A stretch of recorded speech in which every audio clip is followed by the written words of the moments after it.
নমস্কার, জয় শ্রীরাম, হর হর মহাদেব। এতদিন পাকিস্তানের পার্লামেন্ট হোক বা টিভি চ্যানেল হোক, ভারত নিয়ে আলোচনা হলেই মমতা ব্যানার্জির নাম সেখানে খুব গর্ব সহকারে আলোচনা হতো।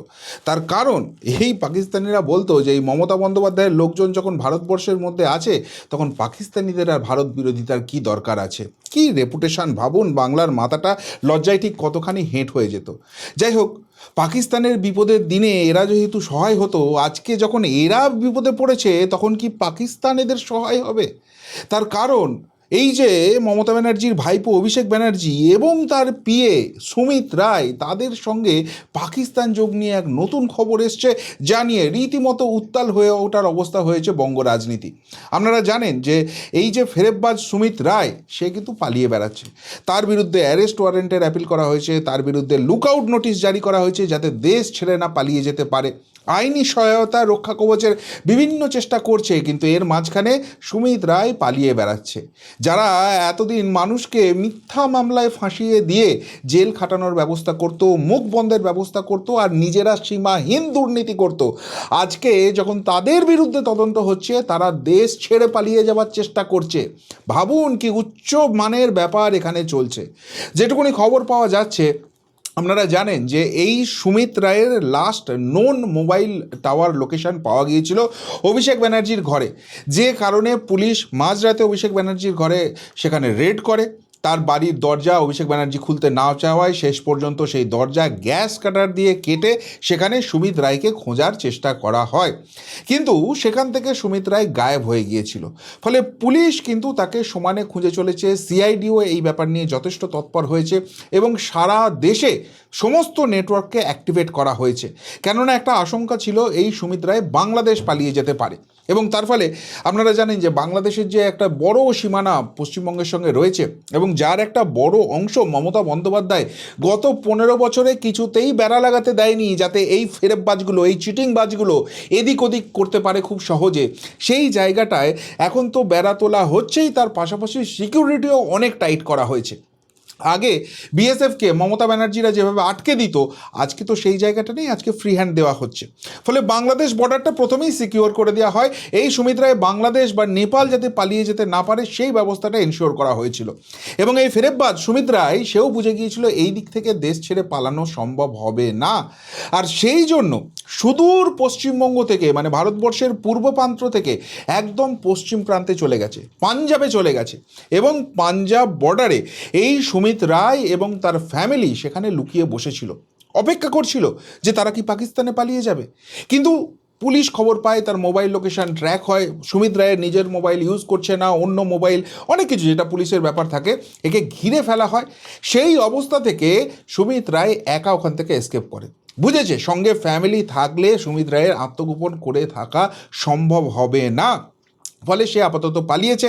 এখনও অবধি তাকে ধরা যায়নি, কিন্তু যেটুকুনি পুলিশ সূত্রে জানা যাচ্ছে, সিআইডি সূত্রে জানা যাচ্ছে, জাল যেভাবে বিস্তার করা হয়েছে, সে দেশ ছেড়ে পালাতে পারবে না, তাকে তোলা হবে।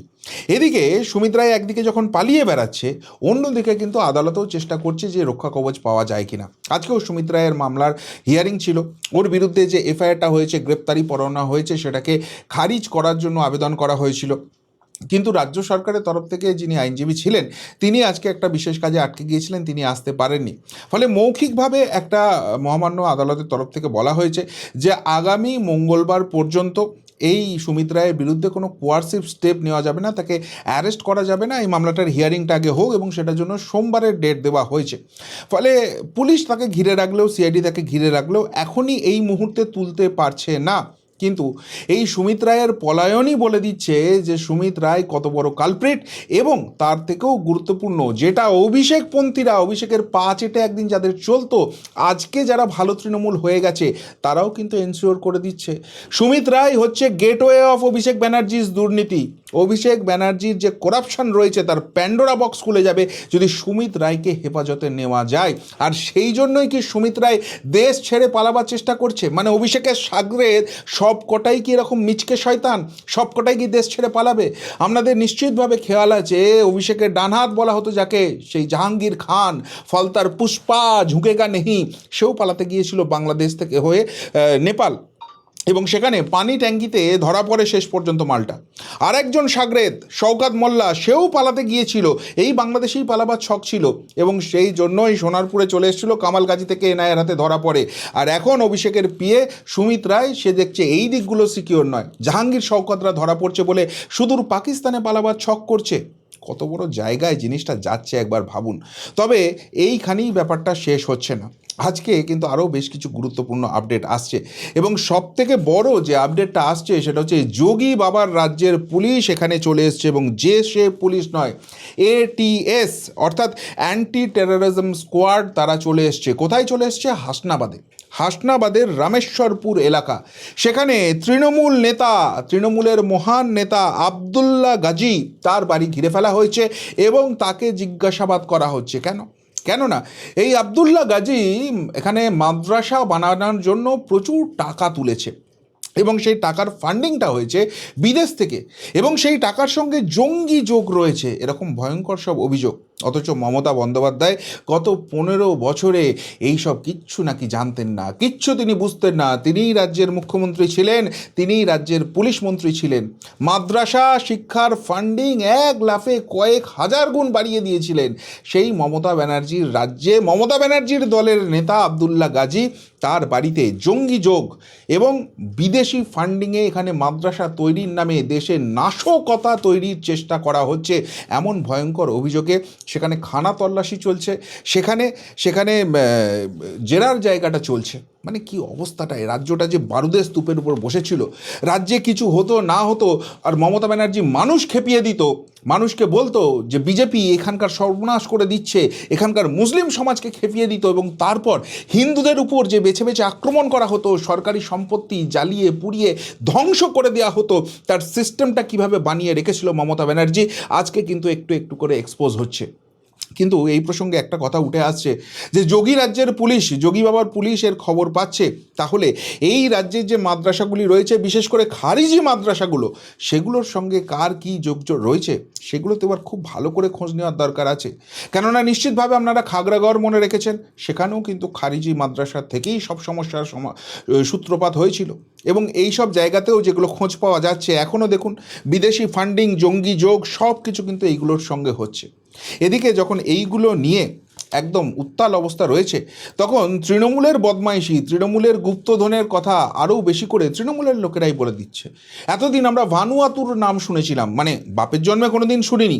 এই অভিষেক ব্যানার্জি, এই তৃণমূল কংগ্রেস এবং এদের ফেরেববাজির জন্য আমরা জানতে শুনতে বাধ্য হয়েছিলাম, যেখানে অভিষেকের আর একটা মারা ডান হাত ছিল বিনয় মিশ্র, কয়লা চোরের সব থেকে বড় রাজা, সেই বিনয় মিশ্র দেশ ছেড়ে দিয়ে সেখানে পালিয়ে গিয়েছিল।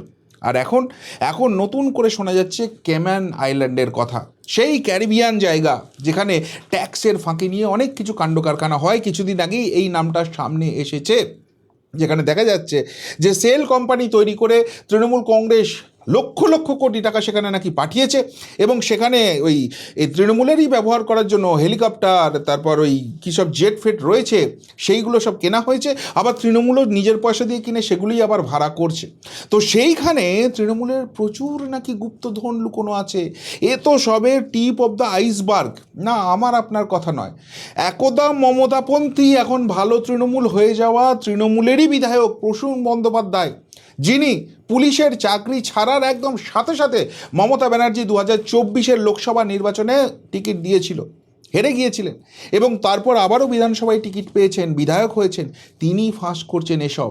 মানে এই তৃণমূল, যতই ভালো তৃণমূল, খারাপ তৃণমূল, হাবি তৃণমূল, জাবি তৃণমূল হোক, আলটিমেটলি চোর চিটিংবাজ ফেরেববাজের দল বাংলাটাকে লুটে পুটে শেষ করেছে। একথা আমাদের বলতে হচ্ছে না, তৃণমূলের মধ্যে থেকে একটা অংশ বেরিয়ে এসেই বলছে, এবং এদের কুকীর্তি যে কোথায় কোথায় লুকিয়ে আছে, কীভাবে এরা ডাকাতিটা করেছে, যত জানছি চক্ষু একবারে ছানা বড়া হয়ে যাচ্ছে। এসবের মাঝখানে মমতার বিড়ম্বনা আরও বাড়িয়ে দিয়েছে তার অতিরিক্ত পেয়ারের এক পুলিশ অফিসার। যে পুলিশ অফিসার ওই কালীঘাট থানায় বসে একটার পর একটা প্রমোশন পেয়ে গেছে, আর মমতার বাড়িতে চাকর বাকরের মতো বাজারহাট করে দেওয়া থেকে তার কালী পুজোয় গিয়ে খালি পায়ে খিচুড়ি বিতরণ করা যার কাজ ছিল, আর মমতার নির্দেশে মমতার বিরুদ্ধে কে কি কথা বলছে, মমতার অন্যায়গুলো কে কি ফাঁস করে দিচ্ছে, মমতা অভিষেকের মুখোশ কারা খুলে দিচ্ছে, তাদেরকে টাইট দেওয়ার ব্যবস্থা করত সেই শান্তনু সিনহা বিশ্বাস যে সোনা পাপ্পুর কেসে আপাতত ইডির কাছে রয়েছে, সেই ইডি কিন্তু এর বিরুদ্ধে চার্জশিট পেশ করেছে এবং সেই চার্জশিট পেশ করাতে আবারও একটা দুর্নীতির বড় গুহার দরজা যেন খুলে গেছে।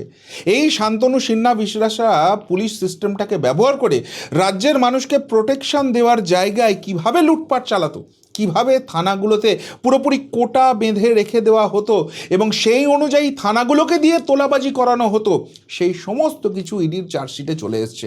মানে মমতা ব্যানার্জি এই রাজ্যের শীর্ষাসনে বসে সেখানে যে রাজ্যটাকে কিভাবে লুট করেছে এবং যে সিস্টেমটা ছিল, যে অ্যাডমিনিস্ট্রেশনটা ছিল, যে পুলিশি সিস্টেমটা ছিল, সেটাকে মিসইউজ করে এরা যে কিভাবে লুটপাট করেছে সেগুলো সত্যিই অবাক করে দিচ্ছে। কিন্তু তথ্য প্রমাণ সমেত সেগুলো সব কিছু সামনে আসছে। প্রসেসটা হয়তো একটু লেংদি হবে, কেননা এটার মধ্যে অনেক কিছু ব্যাপার রয়েছে, কিন্তু আলটিমেটলি এরা যে ঘিরছে, এদের পাপের যে ঘরা সেটা পূর্ণ হয়েছে, এরা ক্ষমতা থেকে গেছে, আর এবারে এদের বিচার শুরু হবে, সেই জায়গাটা কিন্তু স্পষ্ট হয়ে যাচ্ছে। অন্যদিকে দল ছাড়ার বিড়ম্বনা সেটাও কম যাচ্ছে না। আজকে রথযাত্রার দিন সেখানে কোয়েল মল্লিক, রাজ্যসভার সাংসদ, কয়েকদিন আগেই মমতা ব্যানার্জি যাকে রাজ্যসভায় পাঠিয়েছিল, সেই কোয়েল মল্লিক রাজ্যসভার সাংসদ হিসেবে রেজিগনেশন দিয়েছেন এবং তারপর ভূপেন্দ্র যাদবের সঙ্গে গিয়ে বৈঠক করে এসছেন। যেটুকুনি শোনা যাচ্ছে, কোয়েল মল্লিকও খুব তাড়াতাড়ি ভালো তৃণমূল হয়ে যাচ্ছেন এবং তিনি গেরুয়া পতাকা হাতে নিয়ে বিজেপিতে যোগদান করছেন এবং তার রেজিগনেশনের ফলে যে আসনটি শূন্য হয়েছে সেখানে আবারও বিজেপির টিকিটে তিনিই রাজ্যসভায় যেতে চলেছেন। কি অঙ্ক রয়েছে না রয়েছে সেগুলো যারা বিজেপি করেন তারা ভালো বোঝাতে পারবেন, সাধারণ মানুষের কি রিয়াকশান সেটা সাধারণ মানুষ দিতে পারবেন, কিন্তু রাজনৈতিক জায়গা থেকে ট্যাক্টফুলি খেলছে বিজেপি এবং রাজ্যসভায় পশ্চিমবঙ্গ থেকে যে আসন সংখ্যা বাড়ানোর জায়গা আছে সেখানে একসঙ্গে সবাই যদি রেজিগনেশন দিয়ে দেয়, এই চারজনই যদি একসঙ্গে হতো তাহলে সেখানে ভোট হতো এবং সেখানে যতই এদিক ওদিক হোক বিজেপির হাত থেকে একটা দুটো আসন বেরিয়ে যেতে পারত। সেই রিস্ক যাতে নেওয়া না হয় এবং সেই জন্যই ধাপে ধাপে রেজিগনেশন করানো হচ্ছে, এমন একটা সংখ্যাতে এমনভাবে রেজিগনেশনটা করানো হচ্ছে যে তাতে উপনির্বাচন হবে ওই, এবং যে কটা আসনে হবে সবকটাই যাতে বিজেপি পায় সেই জায়গাটাকে এনশিওর করা হচ্ছে। একদিক থেকে দেখতে খারাপ লাগছে, কিন্তু অন্য দিক থেকে মমতা ব্যানার্জিকে আরও নিঃস্ব, অভিষেক ব্যানার্জিকে আরও শূন্য করে দেওয়ার যে প্রসেস চলছে সেইটা কিন্তু খুব ট্যাক্টফুলি করছে এবং এর ইম্প্যাক্ট কি আবারও বলছি, তার ডিপ অ্যানালিসিসে যাচ্ছি না, সেটা আপনারা যে যার মতো করবেন। কিন্তু কোয়েল মল্লিকের থেকেও যদি বড় কেউ ধাক্কা আজকে মমতা ব্যানার্জিকে দিয়ে থাকেন সেটা মনীশ গুপ্ত। তিনি রেজিগনেশন লেটার পাঠিয়ে দিয়েছেন, বলেছেন এই দলটাতে তার আর বিশেষ কিছু করার নেই, সেই জন্য তিনি সরে যাচ্ছেন। একদম ঠিক কথাই বলেছেন। 21শে জুলাইয়ের গুলি চালনার যে মূল খলনায়ক বলা হয় যাকে, তাকেই মমতা ব্যানার্জি জামাই আদর করে টিকিট দিয়েছিলেন, রাজ্যের মন্ত্রী করেছিলেন, হেরে যাওয়ার পর লোকসভা রাজ্যসভা সাংসদ অনেক কিছু ব্যবস্থা তার জন্য হয়েছিল। আজকে তৃণমূল ক্ষমতা থেকে চলে গেছে, ফলে লুটে ফুটে খাওয়ার জায়গা তো আর নাই, আর তাই আজকে বোধোদয় হচ্ছে এবং মমতা ব্যানার্জিকে ছেড়ে চলে যাচ্ছে। কিন্তু এটা সমস্যা নয়, সমস্যাটা হচ্ছে অন্য জায়গায়। সেটা হচ্ছে মমতা বন্দ্যোপাধ্যায় যখন ক্ষমতায় এসেছিল তখন বলেছিল যে এই 21শে জুলাইয়ের জন্য তিনি কমিশন করবেন এবং সেই কমিশনের রিপোর্ট তিনি টেবিল করবেন। গত 15 বছরে বিধানসভায় সেই রিপোর্ট পেশ করার তার হিম্মত হয়নি। এখন মনীশ গুপ্ত যেহেতু রেজিগনেশন দিয়েছে, তাহলে এই সরকার কি 21শে জুলাই কমিশন নতুন করে তৈরি করবে? সেখানে মনীশ গুপ্তকে কি ডাকা হবে? আর মনীশ গুপ্ত মুখটা খুলে দিলে এই যে 21শে জুলাইয়ের ঢপবাজি, সেটা যে সাজানো নাটক ছিল সেটা কি ফাঁস হয়ে যাবে? মমতা বন্দ্যোপাধ্যায়ের বিড়ম্বনা কিন্তু সেই জায়গায় বহুগুণ বেড়ে যেতে পারে। এই চর্চা কিন্তু রাজ্য রাজনীতিতে শুরু হয়ে গেছে। যাই হোক, একদিকে দল ছাড়ার হিড়িক, একদিকে পাঞ্জাব দিয়ে পাকিস্তান পালিয়ে যাওয়ার অভিষেকের পিয়ের ছক, একদিকে শান্তনু সিনহা বিশ্বাসের সব কিছু কুকীর্তি সামনে আসা, একদিকে যখন কেম্যান আইল্যান্ডের ঘটনা আসছে, অর্থাৎ মমতা ব্যানার্জিকে নিঃস্ব থেকে নিঃস্বতর লাগছে, তখনও কিন্তু তার ওই বিষ নেই কিন্তু কুলোপনা চক্করগিরি সেটা কন্টিনিউ হচ্ছে। এখানে কিচ্ছু নেই, সব কিছু গেছে, নেতা গেছে, জনতা গেছে, ভোট গেছে, ক্ষমতা গেছে, টাকা পয়সা গেছে, জেলে যাওয়ার সম্ভাবনা বেড়েছে, তারপরও রাজ্যে সংকট, কিন্তু দিল্লিতে সব শক্তি নিয়ে ঝাঁপ মমতাপন্থী তৃণমূলের। কি স্ট্র্যাটেজি! ভাবুন একবার, মমতা বন্দ্যোপাধ্যায়ের এখন এমন অবস্থা হয়ে গেছে, কে যে তার সঙ্গে আছে আর কে যে তার সঙ্গে নেই, কে কখন লাত মেরে চলে যাবে, কে কখন টাটা বাই বাই করে দেবে, কে কখন সরিলেখা মেসেজ পাঠাবে, মমতা বন্দ্যোপাধ্যায় নিজেই জানে না। এবং সেই জায়গা থেকে বলছে যে যাদের যাদের যাওয়ার আছে 21শে জুলাইয়ের আগে চলে যাও। কেন ভাই 21শে জুলাইয়ের আগে কেন যাবে? বেশ করবে, 21শে জুলাইয়ের পরেও যাবে, তোমার কি ভাই, ক্ষমতা থাকলে আটকাও। এই যখন অবস্থা, তখন মমতা বন্দ্যোপাধ্যায়ের সঙ্গে দলের কর্মী সমর্থকরা যে দেখা করতে যাবেন, সেটাও আর এখন অবারিত দর নয়। সেখানে নির্দিষ্ট সময় করে দেওয়া হচ্ছে যে এই সময়ের বেশি দেখা করতে পারবে না। তার মানে কি লোকজন এবার এটা ভয় পাচ্ছে যে মমতা ব্যানার্জিও ভালো তৃণমূল হওয়ার চেষ্টা করছে, মাঝখানে কে কখন দেখা করে ফেলবে, আর টুক করে মমতা বন্দ্যোপাধ্যায় গিয়ে বলবে যে না আমি এবার থেকে ভালো তৃণমূল হয়ে গেলাম, ঋতব্রত ব্যানার্জি আমার নেতা, সেই টেনশানে ভুগছে। যাই হোক, জোকস অ্যাপার্ট, এই জায়গা থেকে যেটা সবথেকে গুরুত্বপূর্ণ খবর আসছে, মমতা বলেছে তার দলের যে কজন সাংসদ পড়ে আছে, মানে সেটা লোকসভা হোক রাজ্যসভা হোক মিলে, তারা দিল্লিতে এই যে বিরোধী শক্তির বিভিন্ন রকম আন্দোলন হচ্ছে সেখানে একদম প্রবলভাবে তারা যুক্ত হবেন এবং দিল্লি কাঁপিয়ে দেবেন। ওই বাংলাদেশ থেকে এসেছিল না যে মমতা ব্যানার্জি, তুমি দিল্লিতে গিয়ে নরেন্দ্র মোদীর বিরুদ্ধে লড়াই করো, এখানকার 17 কোটি মুসলিম সমাজ তোমার সঙ্গে আছে, তো সেই জায়গা থেকেই বোধহয় অনুপ্রেরণা পেয়েছে। মমতা ব্যানার্জির বাঁচার জায়গা তো একটাই রয়েছে, আর সেই জন্য এখন মমতা ব্যানার্জির নতুন প্রভু হয়েছে, মমতা ব্যানার্জির নতুন অনুপ্রেরণার নাম হয়েছে ককরোচ জনতা পার্টি। সোনম ওয়াংচুককে নিজেই ফোন করেছে এবং এই রকম একটা দেশদ্রোহীর সঙ্গে তার আন্দোলনকে সমর্থন করার জন্য নিজের দলের সাংসদদের বলে দিয়েছে। মানে আলটিমেটলি মমতা ব্যানার্জি এবং তৃণমূল কংগ্রেসের সাম্রাজ্য যে দেশ বিরোধী মনোভাব থেকে চলতো, এবং সেই জন্যই কি বৈদেশিক কোথাও সাহায্য থাকতো, যেটা ক্ষমতা থেকে যাওয়ার পরও এরা অভ্যাসের বাইরে আসতে পারছে না, বা যে ম্যান্ডেটটা ছিল বা যে চাপটা ছিল সেটা কাটিয়ে উঠতে পারছে না বলে ওই জায়গাটা কন্টিনিউ করতে হচ্ছে। এই প্রশ্নটাও কিন্তু দিল্লির মহলে উঠতে শুরু করে দিয়েছে। এবং সেই জায়গা থেকে সব থেকে বড় প্রশ্ন যেটা আসছে, যে বারবার যে বিদেশি যোগের জায়গাটা আসছে এবং সেটার কেন্দ্রে তৃণমূল কংগ্রেস এইভাবে ওতপ্রোতভাবে রয়েছে, তাহলে দেশের সুরক্ষার স্বার্থে একদম সর্বোচ্চ দুই মাথা মমতা ব্যানার্জি এবং অভিষেক ব্যানার্জিকে হেফাজতে নিয়ে এনআইএ তদন্ত কেন শুরু হবে না? এগুলাই তো সব কিছুর মূলে রয়েছে। এদের কোথায় কোথায় যোগ রয়েছে, কোন কোন দেশ বিরোধী শক্তি এদের সঙ্গে রয়েছে, এবং তার জন্য ভারতের আদৌ কোনো ক্ষতি হবে বা কতটা ক্ষতি হতে পারে, সেই জায়গাটা কি তলিয়ে দেখার সময় আসেনি? এই প্রশ্নও কিন্তু রাজধানীর অলিন্দে ঘুরতে শুরু করে দিয়েছে। কি বলবেন মমতা ব্যানার্জির এই অসাধারণ সাফল্য এবং এই ধরনের কার্যকলাপ নিয়ে? যদি কিছু বলার থাকে অবশ্যই কমেন্ট বক্সে কমেন্ট করে জানাবেন। এমনকার মতো এখানেই শেষ করলাম, ফেরত আসছি নতুন প্রতিবেদন নিয়ে খুব তাড়াতাড়ি। ভালো থাকবেন, সাথে থাকবেন, পাশে থাকবেন। নমস্কার।